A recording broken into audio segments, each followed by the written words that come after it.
Nasib naas diderita oleh salah satu prajurit angkatan bersenjata Ukraina yang berjaga di dalam paritnya. Rekamannya ramai beredar di media sosial Telegram pada Selasa 2 Juli 2024. Seorang prajurit Ukraina yang sebelumnya terlihat keluar untuk memeriksa apa yang terjadi di jalan, mendapatkan serangan yang tak pernah ia duga sebelumnya. Tentara Ukraina yang mengharapkan pengintaian tenang keluar dari persembunyiannya untuk menilai situasi.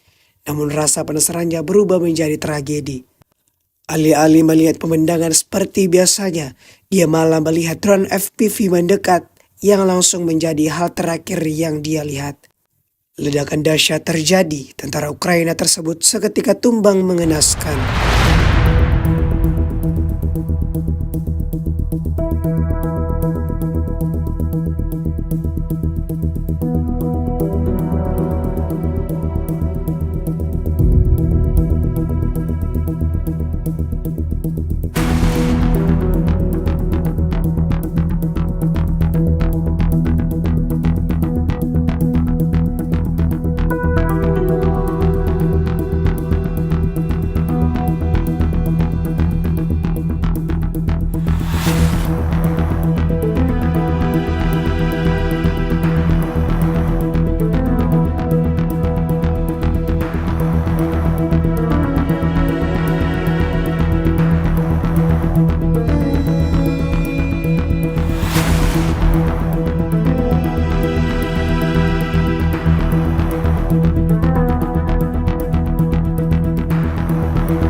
Download Tribun X sekarang, menghadirkan lokal menjadi Indonesia.